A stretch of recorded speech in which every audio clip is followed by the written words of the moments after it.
Um, your list of amateur accolades is frankly ridiculous. Yeah.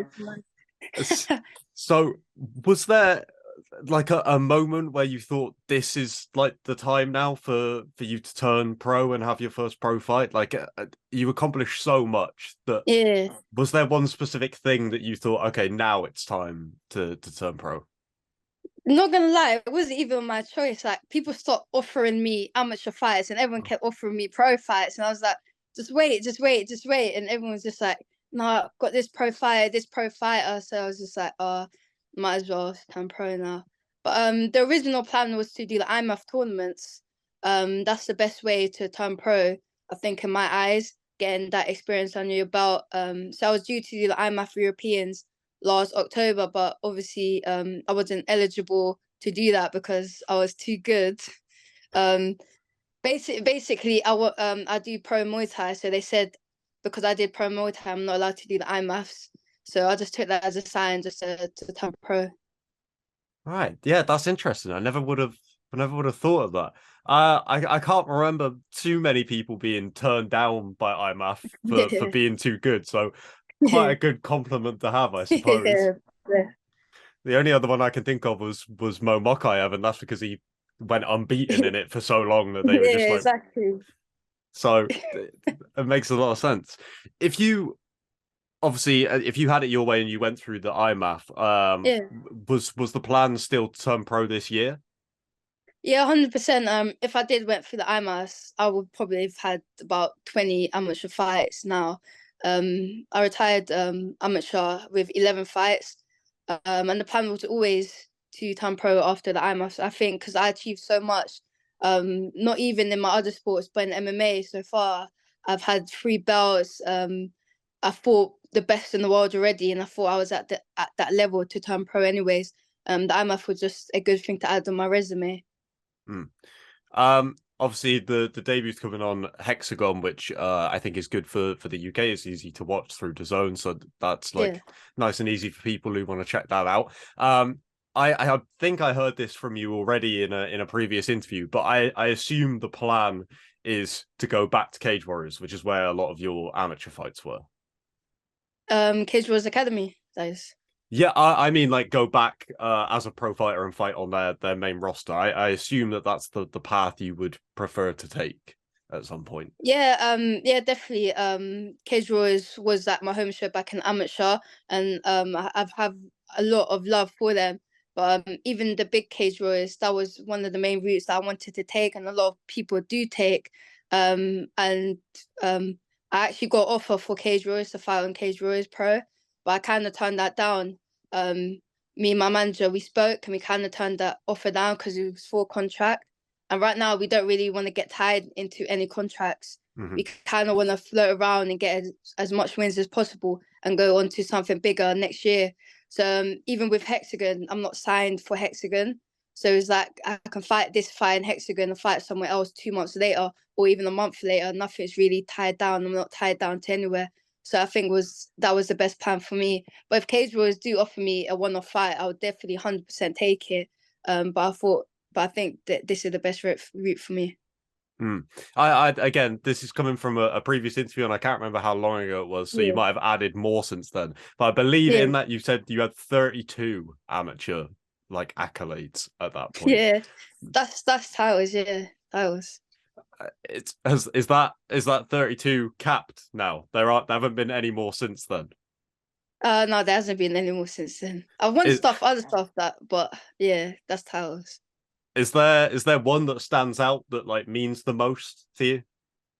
I don't know. Everyone always say like every single thing that I won has meaningful. Everything that I won had like a whole training camp, different opponents and different emotions going through there. So obviously, I would say probably my first belt when I won when I was 10 years old, um, and probably my first Cage Warriors belt, Cage Warriors Academy's belt. Because I fought for the belt before, but unfortunately I lost it. And going into that fight, I wanted it so badly, and that was one of the main belts um in the UK scene. And when I won that, I knew that MMA was for me. I believe I'm right in saying that your first MMA fight you didn't originally want to fight. in No, MMA? I hated MMA. 4 years ago, I hated MMA with passion. Oh my days. Yeah, I literally done it in I took my first MMA fight in a 4 month notice. I wasn't planning to fight MMA. I literally told my old coach I was never gonna plan to do MMA. He was always like, "Yeah, we're gonna do MMA at the end of the year." I said yes, but I never wanted to. And fast forward 4 months later, after starting MMA, he was like, "Do you want to have a fight in 5 days' notice?" And I said, fuck it, why not? And I went in there. She was like a blue belt. Literally, like funny story. We was in they were doing the rules meeting, and they were like, okay, you're not allowed any twisters, any leg locks. I was like, I didn't even know leg locks was a thing in MMA.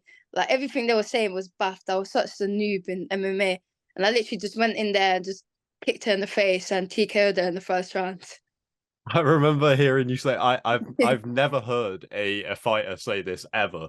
Where you said about, I think it might have been that first fight where your coach was saying to do a guillotine and you were like, I don't even Yeah. know what that is. Yeah, exactly. Now I knew what guillotine is, but I had no idea how to do it. And he was telling me off afterwards. Like I was in the fight, and I was in the like, perfect position to do a guillotine. And he was there shouting, guillotine, guillotine, guillotine. And I went for like an arm in guillotine and I pulled guard. And he was like, what the hell are you doing? I was like, this is what you taught me last week. He's like, not that guillotine, the proper guillotine. I was like, what proper guillotine?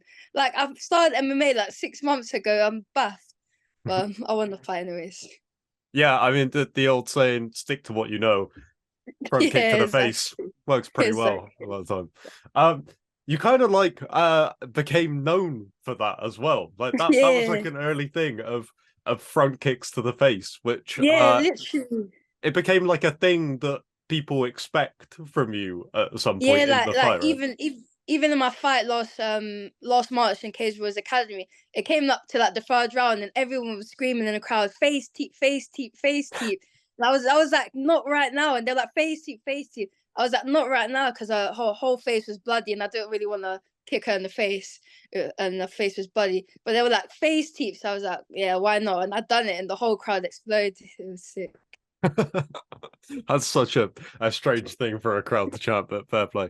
Yeah, We've also got to talk about with the fact that this is your pro debut, that you can finally use knees and elbows, which is yeah, like come on. a huge part of your skill set, which you haven't even got to show. I remember I believe it's Brendan Loughnane, where obviously they can't do Yeah, that in the PFL until the later yeah. stages, saying about how it had made him better because he had to restrict himself and find new Mm. ways kind of to approach the fights. Do you feel like that has helped with the MMA as well, in that you have kind of had to rework things a little bit and now just full creative freedom? Yeah, definitely.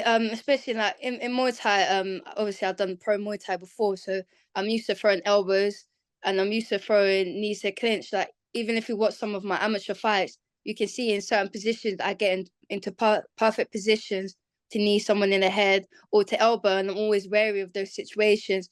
But obviously I had to like kind of hold back and kind of limit myself and be like, okay, I can't knee in the head, but I can knee in the body. So just working different things. But now definitely going to pro ranks, I get to unleash every part of my game, be an even better fighter. Especially one thing kind of annoyed me, like in the beginning, I'm fighting a lot of grapplers and all of them want to take me down. So a lot of them are shooting.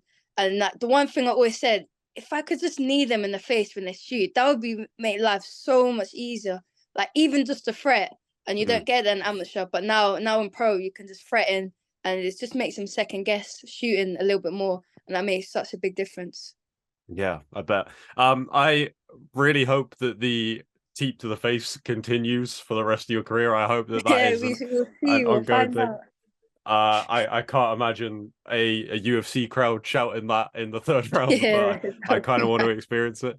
Um, all the best for your fight on Hexagone. Thank you so much for your time. I know that this was a bit of a nightmare to sort out on our Yeah, behalf, so I apologize for no, that. it's all right. Fine. But yeah, all the best with it, and we'll catch Thank up with you. you hopefully after that pro debut is all done and dusted. Thank you. Sweet, thank you. Have a good rest of the day. You too. Bye. Cheers.